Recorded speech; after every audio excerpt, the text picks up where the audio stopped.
Welcome to Amber Light, where we attempt to shine light into the darkness of abuses of power and corruption in our government offices, especially when it relates to innocent victims. Today, an abusive cop body slams a teenage girl. This horrible thing happened in South Whitley, Indiana. So I'm going to start with the website here, Justice for Vivian, and you'll see what's going to happen right here. Look at that. We'll get into that in just a minute. But there's this website that was created by the family. And here it says about the cause, a little bit of background information. January 24th, 2024, Vivian, a teenage girl, 18 years old, was pulled over for what should have been a standard speeding ticket. What resulted in less than 1 minute 30 seconds was a police officer opening her car door, ripping her from the car, throwing her to the ground, cuffing her, and taking her into custody. Only after she was in custody was she informed of why she had been stopped. Hashtag Justice for Vivian is focused on bringing awareness to the fact that there is a major need for better training and oversight of police in order to provide justice for all. There are some links to the videos here. I'm going to show one of the videos. This is an edited video that is on their webpage that was put out by the family. The family had to subpoena the gas station to get CCTV footage of the scene because the officer did not have his body cam on, at least initially. I'm going to play the video here and I'll make comments, maybe pause and make comments as we go along. There is no sound here at this point, obviously.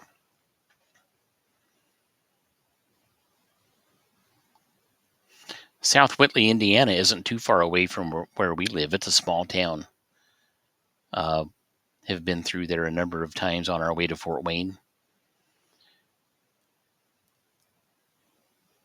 I like how they said, here, let's start a clock to see how quickly things escalate. So the officer comes to the door, and now he's asking for her ID.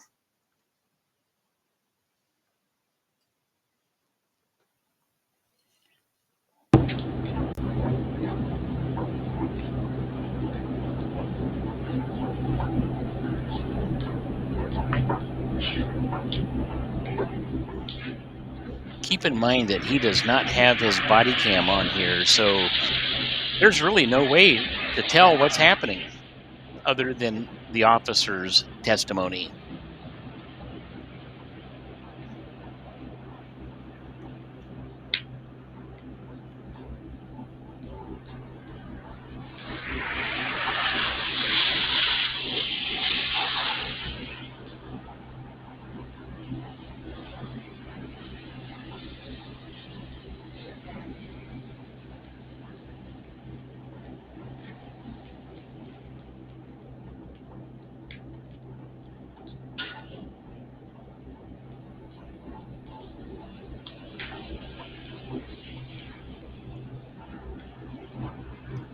Now we're at 1 minute and 15 seconds. It's about ready to go from 0 to 1,000 miles an hour.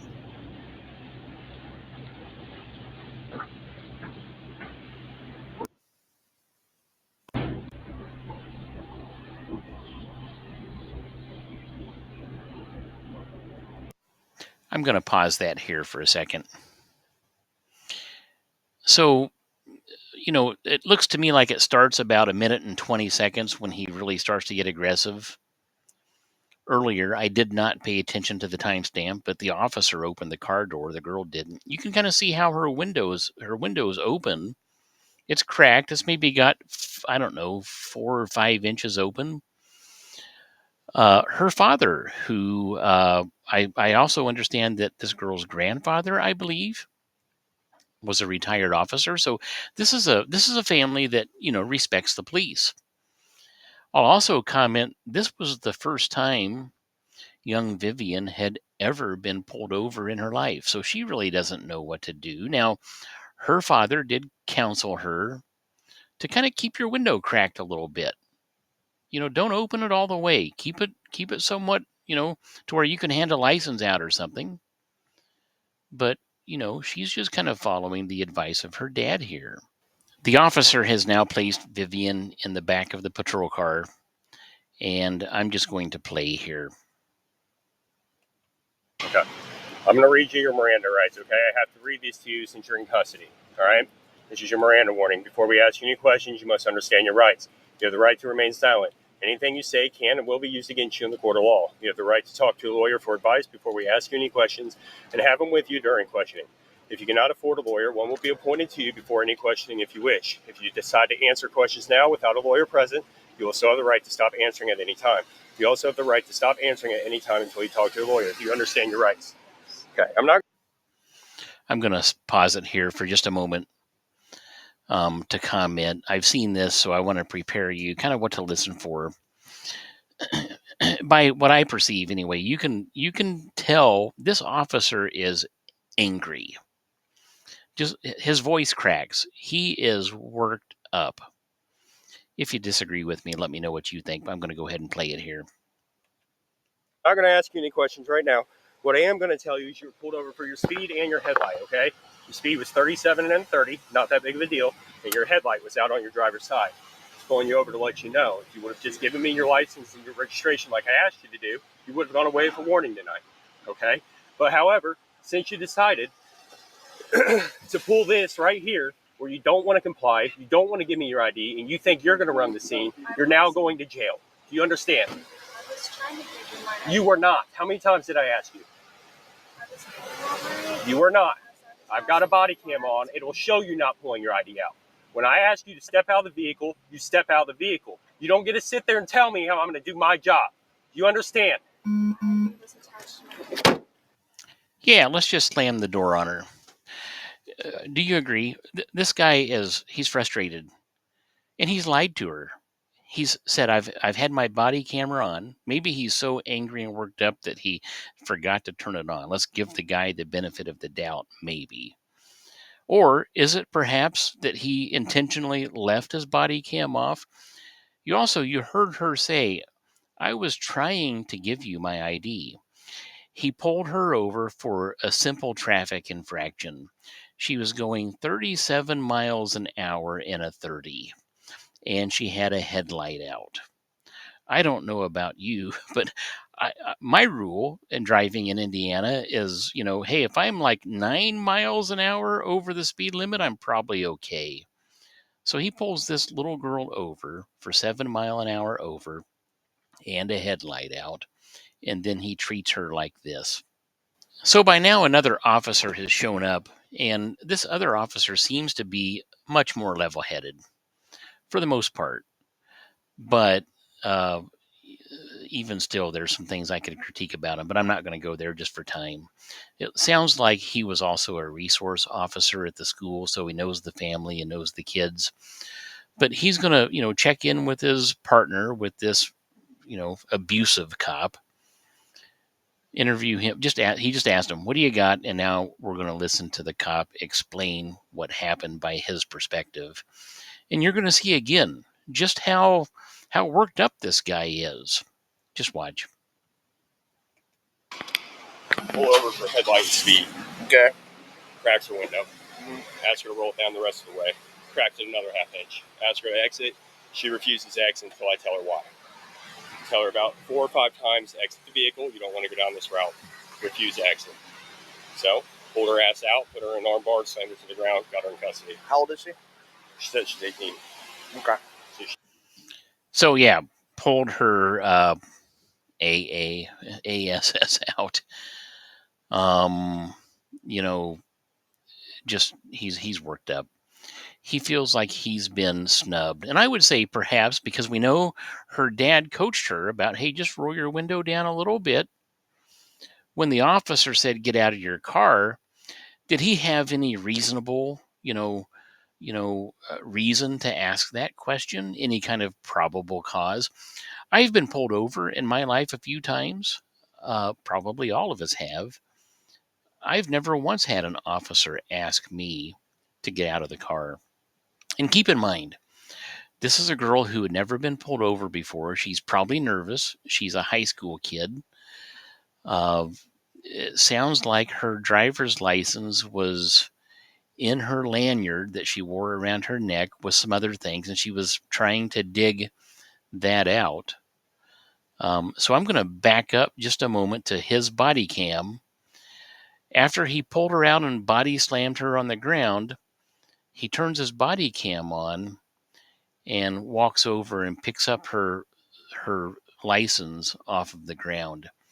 Let me show you that real quick. I've got a screenshot here of just from the video. The officer actually turned his body cam on right after he had her down on the ground.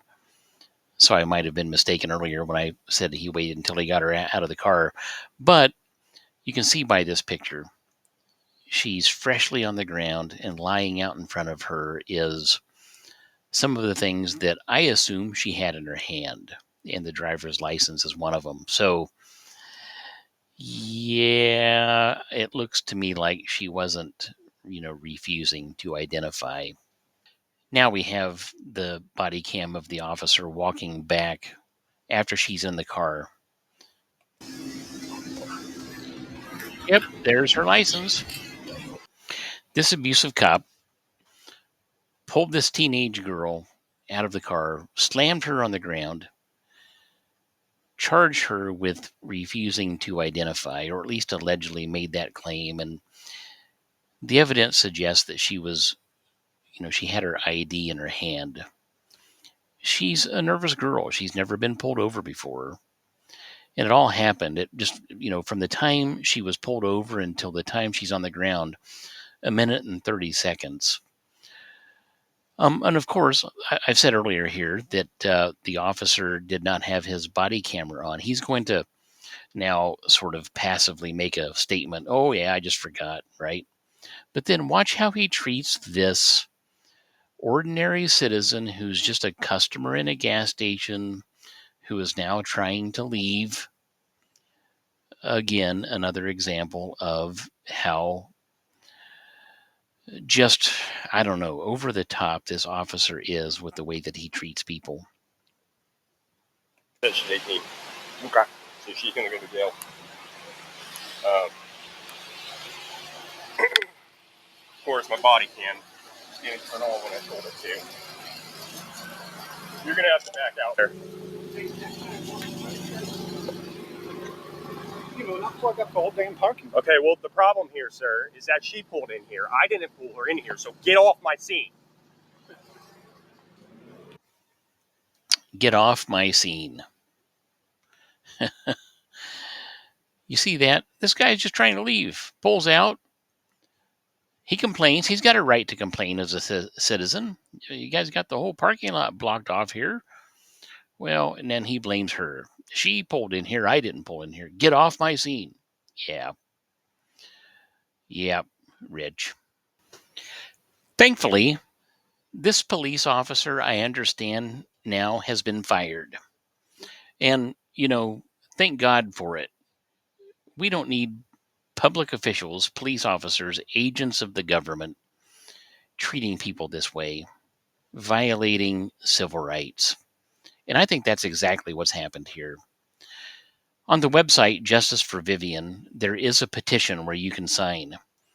And it's beyond just this police officer's, the way that he interacts with people. You can, here you can see. I'm going to put a link to this website in the description down below if you want to check it out. But here's kind of what the petition is advocating for. We, the undersigned, call upon our local government and law enforcement agencies to implement comprehensive reforms with the aim of improving public safety and trust. Our demands are as follows. Our demands, I like that. Better training. I'm not going to go into everything here. You can read this yourself. One of the things they talk about here is training relevant to turning on body cams with consistent use of body cams, because that's really important.